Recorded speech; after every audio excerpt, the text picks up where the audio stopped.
well, so-and-so said something to me and it triggered me, and well, I was at work today and these things didn't work out the way I wanted to, and that's probably why I'm having a bad day, and that's why I feel this way, and shut up, stop talking and shut up. Hello everybody, welcome to the channel. My name's Mackenzie. Please excuse me, I am just here to rant today. Disclaimer, I don't know what the fuck I'm talking about. I'm not a psychologist, I'm not a therapist, so just excuse me, I have a lot of thoughts. Speaking of thoughts and having a lot of them, as you can see by the title of today's video, we're going to be talking about intrusive thoughts, obsessive thoughts, and overthinking. When I think about overthinking, I think about neurosis. So I think about like an unhealthy state of mind where your brain is just cluttered with all this information. Personally, I would like get on a train, so to speak. I would like go all around Robin Hood's barn and intellectualize and try to defend myself and my point of view to my own self. And then I would like rationalize and try to make sense of the information that was in my brain. And I would just get on this train and I'd just keep going and going. And sometimes I would come back around to the same thoughts. And I'd be like, wait a minute, I already had these thoughts. And then at the end of doing all of that shit, you'll realize that you're still like, you don't feel resolved. You still don't feel like you dealt with the problem. I thought that every thought had something to do with me. I had to react to every thought. Or I thought that every thought like defined me in some way. And so like I would really like stress out and panic and feel guilty on top of that panic about even having an intrusive thought.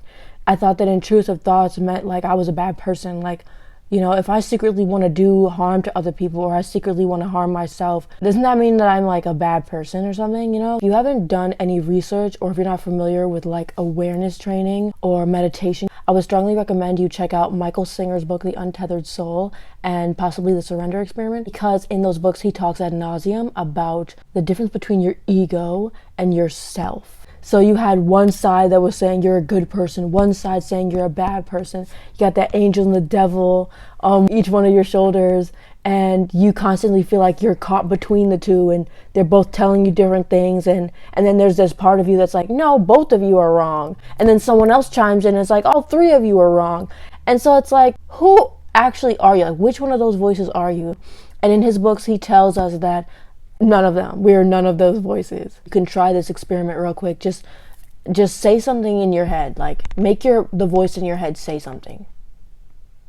You know, make it say hello or how are you? How are you doing? You know, if you can do that, if you can create thoughts and you can experience intrusive thoughts, that tells you that you are not your thoughts. Like, that's rule number one. You are not your thoughts. Because we know that you are not your thoughts and you are not your feelings, because you experience your thoughts and you experience your feelings, then you have the choice to observe.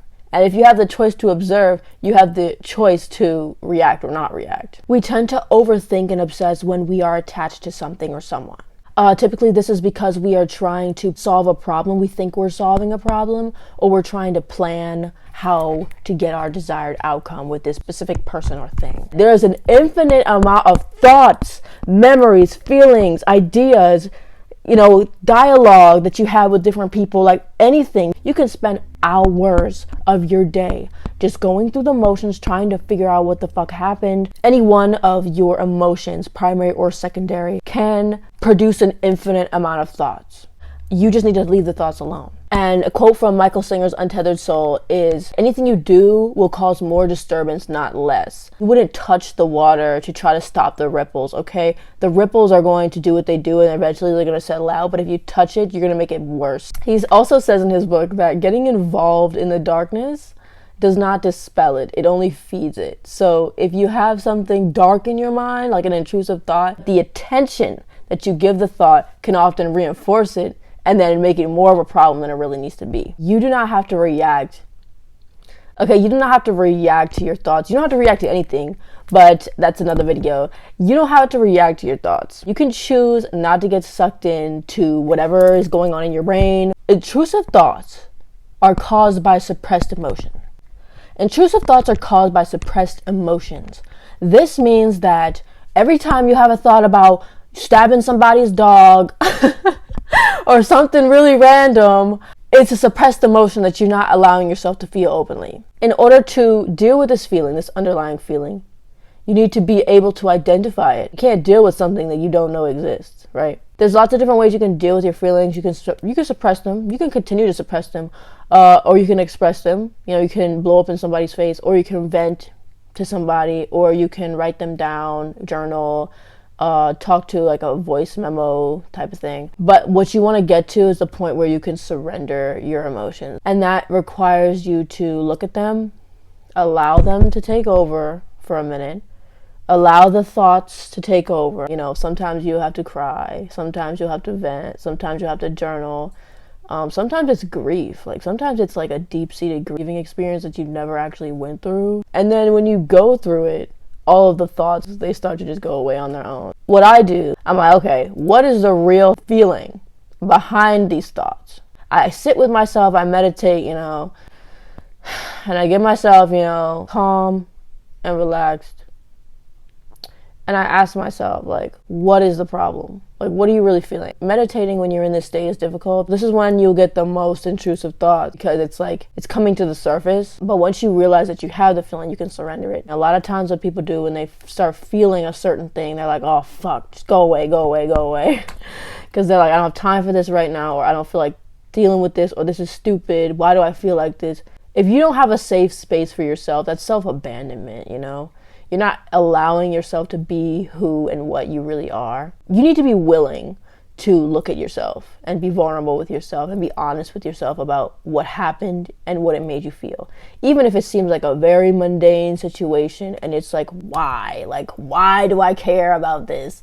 Just feel it anyway, because oftentimes the minute you look at it and become aware of it, it just vanishes on its own. So that's honestly the easiest way to get rid of a feeling that you don't want. Don't judge or condemn yourself for feeling whatever it is that you're feeling. We're human beings. This is how we are. And just spending every day of your life fighting your true nature is just a cause for suffering. Right now, if you are struggling with intrusive and obsessive thoughts, what you can start doing today is practicing thought observation or awareness training. So if you don't want to meditate, that's fine, but just in the shower or when you're driving somewhere, or just like when your brain is kind of like on autopilot, you can start like noticing what type of thoughts go through your head, because that is the first step in realizing that you are not your thoughts.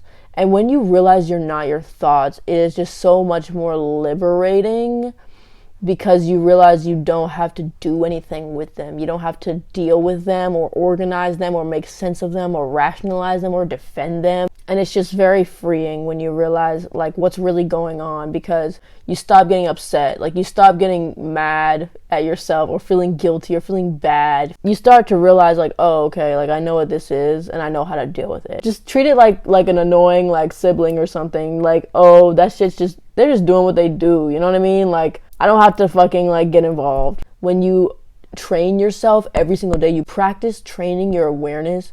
When you are in a crisis situation, you are more likely to remember this resource than not. You will fail a few times. The wheels are turning and then you're like, wait a minute, I don't have to do this anymore.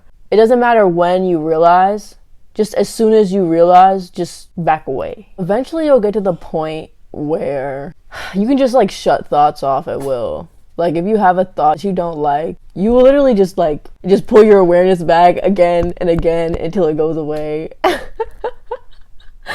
And like it's literally just like closing out tabs in a computer. Like if you don't want it, just delete it, you know? So it gets to that point, but just know that you can free your mind. Like you don't have to be a slave to your own thoughts. I just want you guys to understand that it's not your fault, okay? We're a product of societal conditioning. We are all tangled up and twisted up because the people who raised us were tangled up and twisted up, and there's just a lot going on. So just understand yourself, accept yourself. Love yourself! No questions asked, just radically accept what is so that you can become what you really are.